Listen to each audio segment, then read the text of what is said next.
SCO News avec Numéricable. Numéricable, montez en puissance.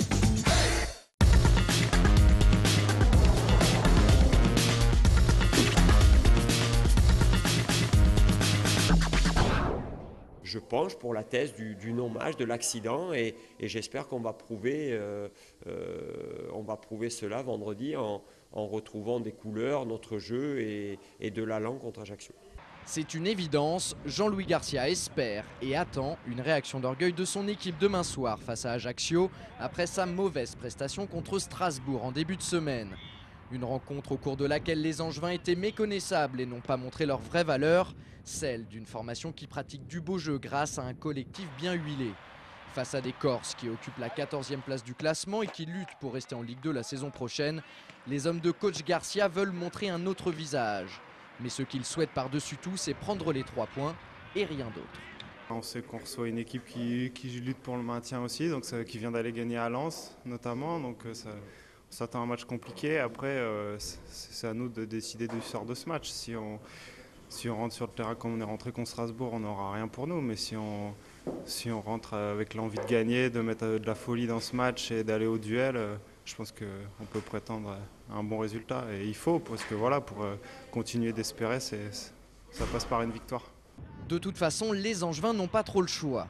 Pour continuer à espérer, comme le dit Charles Diers, les SCOistes doivent impérativement faire le plein à domicile. C'est une des conditions sine qua non quand on prétend jouer la montée à 10 journées de la fin du championnat. Et puis demain soir, le SCO a un bon coup à jouer puisque lui reçoit, pendant que ses adversaires directs évolueront tous à l'extérieur lors de cette 29e journée. On sait que Metz c'est un match compliqué, il y a un Sedan Boulogne, Montpellier va à Vannes, donc c'est vrai qu'il y a des matchs qui vont être compliqués pour eux, mais bon, on sait que quand on joue une montée en Ligue 1, il ne faut pas attendre trop de faux pas, donc déjà bien se concentrer sur notre match et puis c'est de prendre les 3 points vendredi, quoi. On n'a pas le droit à l'erreur, on le sait, maintenant je pense qu'il ne faut pas se mettre de pression non plus parce que ça reste qu'un match de football, donc voilà. Autant lundi dernier, la pression était sur les épaules des Strasbourgeois, autant demain soir, elle sera sur celle des Angevins, quoi qu'ils en disent. L'essentiel consistera juste à essayer de l'évacuer au maximum et de rentrer dans la partie comme des morts de faim. Pour ça, en l'absence des 5 internationaux africains et de Ted Lavie blessé, Jean-Louis Garcia pourra compter sur des joueurs moins utilisés ces derniers temps comme Charles Diers, mais aussi sur ceux qui sont rarement convoqués en équipe première, à l'image d'Emmanuel Bourgault et de Teddy Angoli.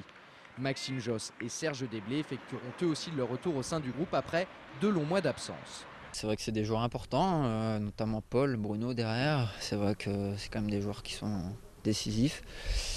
Donc, mais bon, on va faire avec. Il y a quand même Jeff, il y a Ted. Donc c'est des garçons qui vont nous apporter aussi. Charles sur le côté. Donc je pense que c'est des garçons qui ont faim, qui ont envie de prouver à l'entraîneur qu'il s'est trompé en les laissant de côté. Donc je pense qu'ils vont tout mettre en œuvre pour faire un bon match. J'ai toujours eu une grande confiance dans le groupe, dans son intégralité.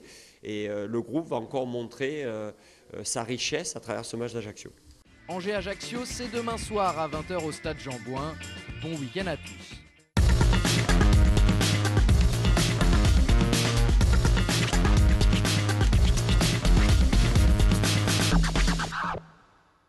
SCO News avec Numéricable.